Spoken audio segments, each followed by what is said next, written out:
బాబాయ్ దాదాపు 8 నెలలు బాబాయ్. ప్రతిది కూడా అంటే చంద్రబాబు నాయుడు గారు అమరావతి రాజధాని అని చెప్పడం గాని, నిధులు తీసుకురావడం గాని, ప్రతిదీ టీవీ ముందైతే చెప్తున్నాడు ఆయన. జగన్మోహన్ రెడ్డి గారు మాత్రం అంత అరాచకం అసలు ఏమీ లేదు. మళ్ళీ 5 ఏళ్ల తర్వాత నేను వస్తాను. మొత్తం అందరి బట్టలు ఒప్పదీసి నిలబెడతాను అంటున్నాడు. 3 రాజధానులు అన్నాడు జగన్మోహన్ రెడ్డి గారు. 3 రాజధానులు ఏమన్నా చేశారా? 3 రాజధానులు 3 ముక్కలు వేసాడు అంతే రాళ్ళు అంతే. అంతే. ఏం చేసింది ఏం చేసింది లేదు. మరి నేను బటన్ నొక్కాను, డబ్బులు ఇచ్చాను, బటన్ నొక్కాను ఎందుకు ఇప్పుడు ఆటో వాళ్ళకి డబ్బులు ఇచ్చాడు, ఉమ్. ఎంత 15,000 వేసాడు, అవును. 50,000 కేసులు రాశారు. ఉమ్. మరి లాగినట్టేగా మన డబ్బులు మళ్ళీ ఇంకా ఎక్స్ట్రా లాగుతాడు. చంద్రబాబు గారు వచ్చిన తర్వాత పవన్ కళ్యాణ్ గారు ఒక పక్క ఇప్పుడైనా కొద్దిగా మన రాష్ట్రం గాడిలో పడితే అనుకోవచ్చు అంటారా? పడుద్ది ఆ? పడుద్ది. కేంద్రంలో కొంచెం మన మాట సాగుతుంది కాబట్టి.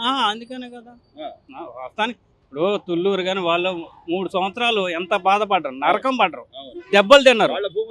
వాళ్ళ భూములు ఇచ్చి దెబ్బలు కూడా తిన్నారు. అవును. అమరావతి రైతులు. మరి అలాగా అంటే వాళ్ళు ఇబ్బంది పడ్డట్టేగా, అవును. నరకాన్ని చూపెట్టినట్టేగా, అవును. అవసారస్తు చేశారు, అన్ని రకాలుగా జరిగినాయి. మరి ఆ మనిషిగా ఉండాలి. అవును, ఇక్కడ ఇది మధ్యలో ఉంది, అమరావతి అన్నిటికీ మధ్యలో ఉంది, ఇక్కడే రాజధాని ఉండాలని చెప్పింది కూడా ఆయనే కాదు. అవును, జగన్మోహన్ రెడ్డి చెప్పాడు. కానీ చెప్పాడు ఇది ఇప్పుడు కోర్టు జడ్జి కూడా ఇచ్చాడు ఇదే రాజధాని కావాలని. కానీ ఒప్పుకోలేదుగా, నాకు అవసరం లేదు, 3 రాజధానులు ముద్దు అని అన్నాడు. ఎక్కడ వద్దనే ఉంది, ముద్దు లేదు. అంతే మరి. సో ప్రజలు అందుకే కావాలనే 11 సీట్లు ఇచ్చారంటారా? అంతే మరి, అంతే కదా. ఈసారి నేను వచ్చేస్తాను అన్నాడుగా. 5 ఏళ్ళు కళ్ళు మూసుకొని రానివ్వరు సార్, రాదు రాడిగా. అసలు. మళ్ళీ కోరి ఎవడు ఎయ్యడు. ఎందుకు? అంతే. ఇంకా అంటే ఒక ఛాన్స్ అంటే ఇచ్చారు అంతే. అది చేయలేదు కదా. ఎవడ ఆస్తులు దోచుకుంటారండి, ఎవడు నేను దోచుకుంటారు. వాడికో 30 ఎకరాలు కావాలా, ఈడికొని 2 స్థలం ఇచ్చాడు, అవి కూడా ఇయ్యలేదు, గతి లేదు. ఆ 2 స్థలాలు ఎన్ని గదులు పడతాయి? కనీసం రోడ్లు కూడా ఇవ్వలేదు అక్కడ. ఎక్కడ కూడా రోడ్లు గానీ అసలు పోనీ ఇచ్చిన స్థలాలు అయినా ఊళ్ళో గానీ లేకపోతే దగ్గరలో అసలు ఏం లేదు. అసలు 30 కిలోమీటర్లు వెళ్ళాలి ఎక్కడికి పోయి. అది ఇంత మట్టిగా కనీసం తాడు లేదు, బొంగరం లేదు. మట్టి మళ్ళీ ఏంటి అనుకున్నావు, బూడి తెచ్చి కట్టాడు. కట్టిన ఇల్లు అయినా ఒక్క తను తంటే పడిపోతాయి అవి కూడా. మరి నేను కట్టమంటారా, మీరే కట్టుకుంటారా? అన్ని మాటలు చెప్పారు. 1 రూపాయికి నీకు ఇల్లు ఇస్తానా అని అన్నాడు. ఏది ఎవరికి ఇవ్వలేదు. జనాలు తెలుసు, అన్ని తెలుసు, జనాలు గమనిస్తానే ఉంటారు. అంతే మరి. అవును, ఎవరు చేసినా కూడా ఎవరు చేయకపోయినా కూడా గుర్తు పెట్టుకుంటారు. అంతే మరి, మైండ్ లోకి వచ్చేస్తాయి అది. మరి నేను వచ్చేస్తాను ఇంకా కళ్ళగంటున్నాడు. లేదండి, అది మళ్ళీ వస్తే ఇప్పుడు వలస కార్మికులు వెళ్తారు. వాళ్ళు ఎవరు, హిందీ వాళ్ళు వెళ్తారు కదా వలస కార్మికులు.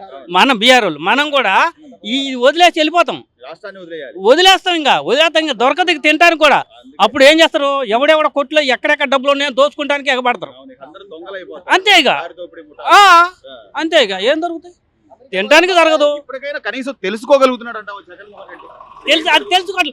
ఒక్కొక్కటి ఏంటండి, వాళ్ళు ఎమ్మెల్యేలు ఎంతెంత సంపాదించారు. విజయసాయి రెడ్డికి ఎన్ని కోట్లు ఉన్నాయి? ఏం పెద్దలకు పెట్టొచ్చు కదా. ఎందుకు ఎవడు రోజా గారు కూడా సాధారణ మనిషి. ఈ రోజున ఆవిడ డబ్బులు గానీ లేకపోతే ఆవిడ కార్లు గానీ ఆవిడ ఆస్తులు గానీ ఎవరు అసలు ఇవన్నీ కాదండి. ఇంత చేసి కూడా ఇవన్నీ కాదు అసలు. మొత్తం కూడా వాళ్ళకి ఒక యూనిట్ గా ఎవడో ఒకడు 10 మంది గవర్నమెంట్ వేసి ప్రతి ఓడి మీద దాడి చేయాలి. దాడి చేసి వాడి ఆస్తులు మొత్తం బయటికి లాగేయాలి. అప్పుడు ఆనందంగా ఉంటది. అంతే మరి. ఎందుకుంటాయి సార్? ఇంత తెలిసిన ఓటరు మొన్న 151 సీట్లు ఎట్లా ఇచ్చారన్న? ఎప్పుడు 151 సీట్లు జగన్మోహన్ రెడ్డి గారు 2019లో. అయ్యే ఒక్కటి చెప్తాను, ఒక్క ఛాన్స్ అని వాళ్ళ బాబు దాని వల్ల గెలిచిండు అనుకోవటం.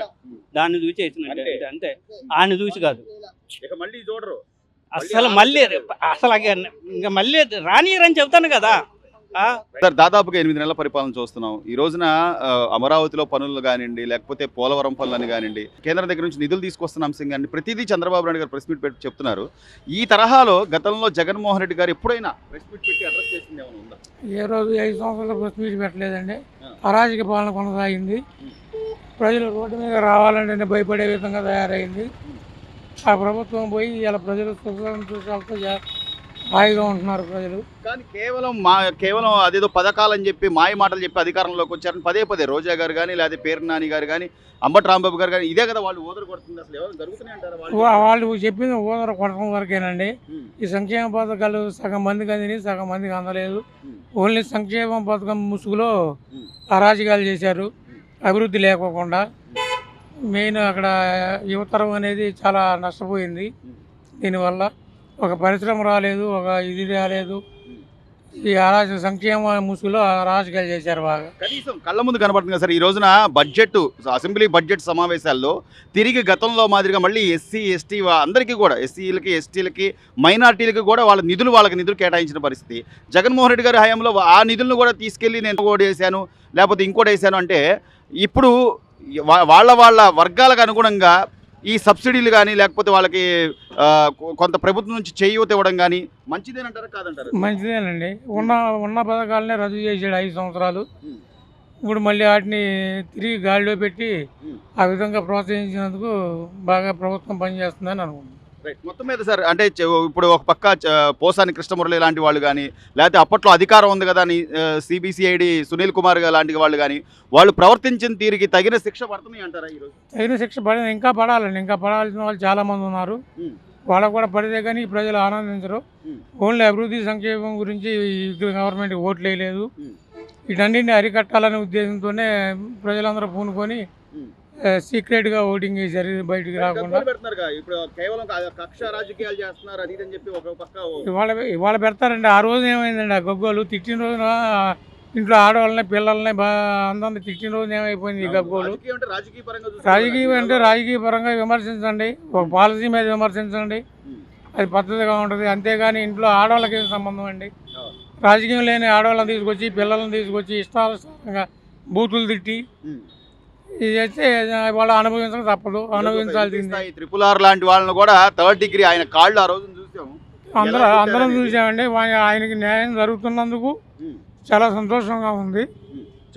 చివరిగా ఇప్పుడు వీళ్ళు ఏదైతే ప్రచారం చేస్తున్నారో సూపర్ 6 పథకాలు వీళ్ళు ఇవ్వలేరు, కేవలం బోటకం చెప్పారు, ఈ రోజున డబ్బులు లేవు, అంతా మొత్తం కేవలం దొంగ హామీలు ఇచ్చి అధికారంలోకి వచ్చారని చెప్తున్న వైసీపీ వాళ్ళకి ఈయన చేస్తున్నటువంటి అంటే ఒక్కొక్కటి నిదానంగా అమలు చేసుకుంటూ వస్తున్నది ఏమంటే ఇప్పుడు ఖజానా ఖాళీ చేసి వెళ్ళిపోయారు. డబ్బులు లేని మాట వాస్తవం. దానికి వాళ్ళు ఈయన తిప్పలబడు సెంట్రల్ నేను తీసుకొచ్చు, ఇంకోసారి నేను తీసుకొచ్చు, ఒక్కొక్కటి అమలు చేసుకుంటూ వస్తున్నారు. పెన్షన్ పెంచుతా ఉన్నారు, పెంచారు ఒకేసారి 1000 రూపాయలు.